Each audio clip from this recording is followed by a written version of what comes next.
पियावा बसेलनी जवना देश रे। आराम से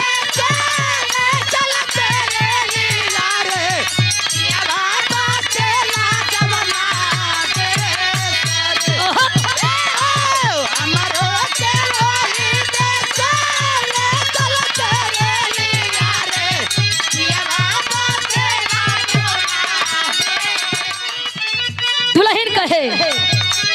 ई कहाँ छुटे के बाद रोजे रोजे जल तू तो पिया के ना गारिया रोजा रोजा चल तू ता पिया के नगरिया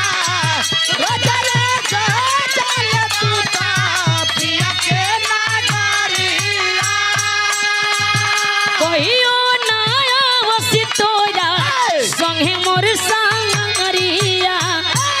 कहिए नाया वस तोरा संगे मोर सवारिया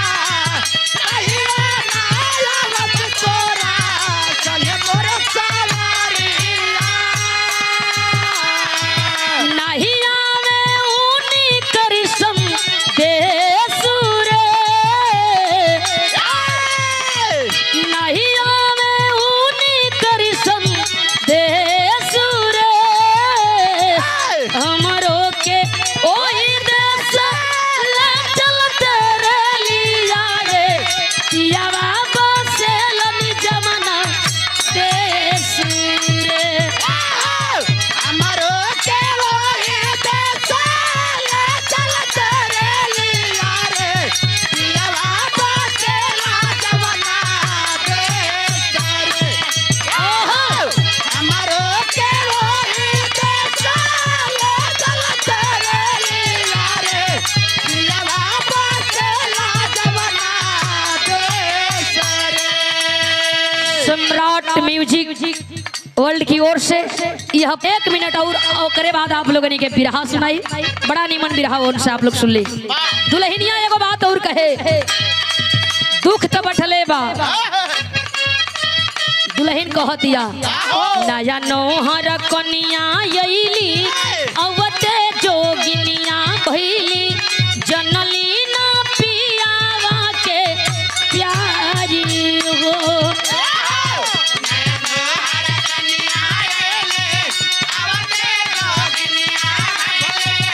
जनली ना पियावा के प्यारी हो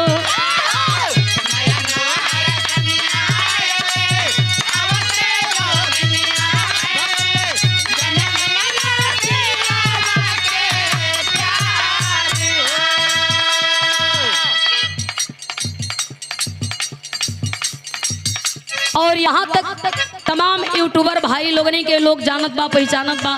फलाने के कौन म्यूजिक बा फलाने के कौन म्यूजिक बा और आपके हर कलाकार हर सजिंदा और हर चहेता आज के मार्केट में जानत बड़न पहचानत बड़न बहुत बहुत लगी बात सबके फो लगी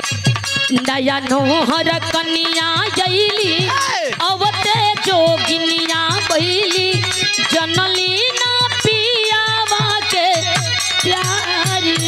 को